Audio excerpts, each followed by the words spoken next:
مفتی صاحب 18 ذی الحجہ کو حضرت عثمان رضی اللہ تعالی عنہ کی شہادت کلمناک واقعہ پیش آیا. حضرت عثمان صحابی ہیں جن پر دوسرے تو کیا اپنے اہل سنت کے بھی بہت سارے حضرات اعتراض کرتے ہیں, ان کی پالیسیوں پر اعتراض کرتے ہیں. آپ حضرت عثمان کی شہادت کے واقعے اور ان کے فضائل بیان کریں. آپ پر اقربا پروری اور استغفر اللہ منافقت کے الزام لگائے گئے ہیں.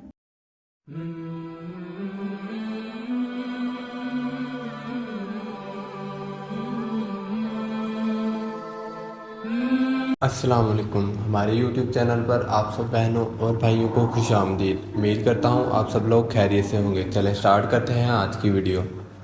مفتی صاحب 18 ذی الحجہ کو حضرت عثمان رضی اللہ تعالی عنہ کی شہادت کلمناک واقعہ پیش آیا. حضرت عثمان صحابی ہیں جن پر دوسرے تو کیا اپنے اہل سنت کے بھی بہت سارے حضرات اعتراض کرتے ہیں, ان کی پالیسیوں پر اعتراض کرتے ہیں. آپ حضرت عثمان کی شہادت کے واقعے اور ان کے فضائل بیان کریں. آپ پر اقربا پروری اور استغفر اللہ منافقت کے الزام لگائے گئے ہیں. یہ جو حضرت عثمان پہ اعتراضات کرتے ہیں اس میں صحابہ کے خلاف بولنے کا یہ سلسلہ بر صغیر میں یہ 70s کے آس پاس شروع ہوا ہے. کچھ اسکالر پیدا ہوئے جنہوں نے صحابہ کے خلاف اپنی زبانیں کھولی, تو ان کا انداز بیان بڑا زبردست تھا, تحریر جو انداز تھا, تو لوگوں میں بالآخر پھر صحابہ کے خلاف زبانیں کھل گئیں اور یہ سلسلہ اب چل پڑا ہے پاکستان. ان کے بعد جو آئے ان کی زبانیں اور کھلی, ان کے بعد جو آئے ان کی زبانیں اور کھلی. تو یہ سارے ایک جیسے بدتمیز ہیں, سمجھ رہے ہو. حضرت عثمان رضی اللہ تعالی عنہ, دیکھو کسی سے صراحتاً گناہ ہوتا ہے اس کی کوئی تعویل نہیں ہو سکتی, وہ بالکل 2 اور 2 4 کی طرح ہوتا ہے. حضرت عثمان سے ایسا کوئی گناہ منقول نہیں ہے.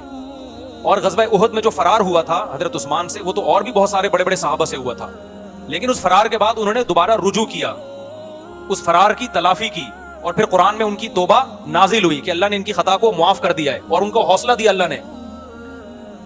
تو اس کے بعد بھی ان پہ اعتراض کرنا کہ غزوہ احد سے فرار ہوا تھا, یہ آپ گویا خدا سے آگے نکلنے کی کوشش کر رہے ہیں. پھر حضرت عثمان رضی اللہ تعالیٰ عنہ کی جو قربانیاں ہیں, نبی صلی اللہ علیہ وسلم کے 2 دفعہ داماد بنے ہیں. ایک بیٹی آپ نے دی, ان کے انتقال کے بعد دوسری بیٹی دی. آج کوئی ایسا کرتا ہے؟ آپ نے ایک داماد کو بیٹی دی, بیٹی کا انتقال ہو گیا تو کتنی بدگمانیاں پھیلتی ہیں, یار اس نے خیال نہیں کیا ہوگا, بیماری کا علاج نہیں کیا ہوگا. ہمارے نبی نے دوسری بیٹی دی, ان کا بھی انتقال ہوا, آپ نے فرمایا اور بھی بیٹی ہوتی تو میں عثمان کو دیتا. اس کے بعد خدا کی قسم جگرا چاہیے حضرت عثمان کے خلاف بولنے کے لیے. بہت ہی کوئی خاندانی نیچ ہوگا, کوئی خاندانی بدبخت ہوگا, کوئی خاندانی یوں سمجھے کہ اس کے نسب میں خلل ہوگا, جو اس فضیلت کے بعد کیا سیدنا عثمان کے خلاف ایک لفظ بولے. اور سنیں آپ, صلح حدیبیہ میں کیا ہوا ہے. یہ جو نبی صلی اللہ علیہ وسلم نے 1400 صحابہ سے موت پہ بیعت لی تھی, یہ کس کی خاطر لی تھی؟ عثمان کے خون کی کا بدلہ. دیکھو صلح حدیبیہ میں نبی جنگ کو ٹال رہے ہیں. نبی کیا کر رہے تھے؟ جنگ کو ٹال رہے تھے. کیوں؟ آپ سوچ رہے تھے ہم 1400 ہیں, سامنے ہزاروں ہیں. گراؤنڈ ریئلٹی یہ ہے کہ ہم اسباب کی دنیا میں ان سے لڑ نہیں سکتے, لہذا جنگ کو کیا کرو؟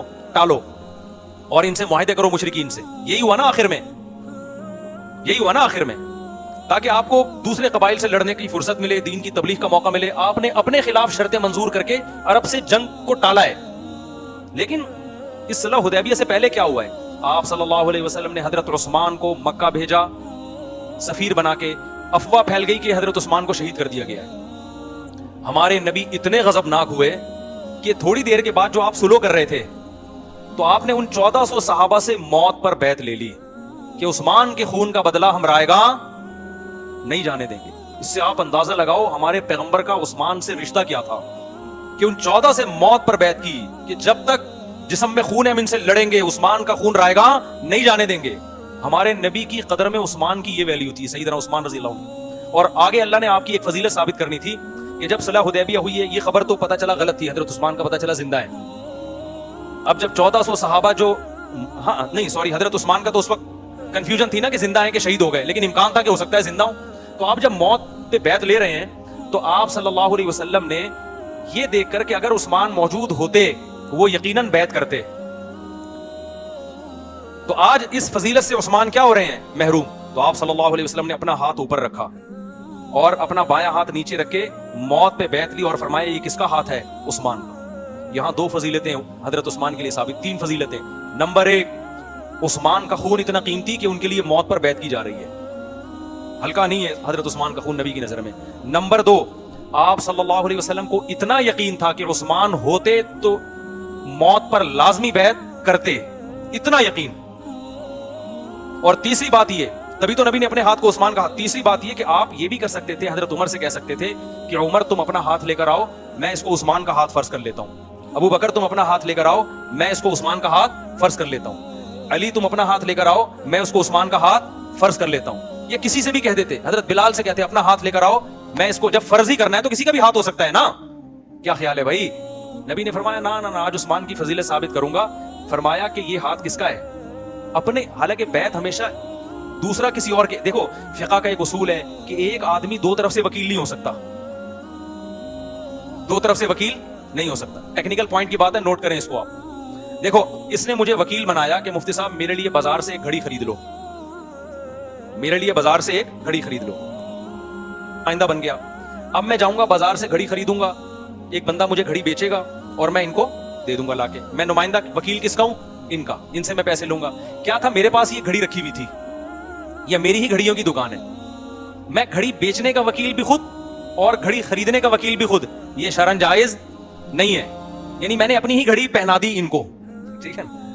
ایک آدمی دو طرف سے وکیل نہیں ہو سکتا معاملات میں, خرید و فروخت کے خاص طور پہ معاملات میں دو طرف سے وکیل نہیں ہو سکتا, کیونکہ خریدار بھی میں ہوں, سیلر بھی میں, بائر بھی میں. ایسا نہیں ہو سکتا, بائر کوئی اور ہوگا, سیلر کوئی اور ہوگا.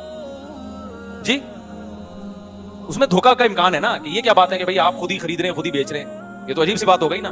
یعنی میں اپنے آپ سے ہی طے کر رہا ہوں کہ یہ گھڑی میں وسیم بھائی کی طرف سے خرید رہا ہوں, اپنے ہی آپ سے. ایسا نہیں ہوتا. یہاں نبی صلی اللہ علیہ وسلم نے خلاف قیاس کام کیا ہے.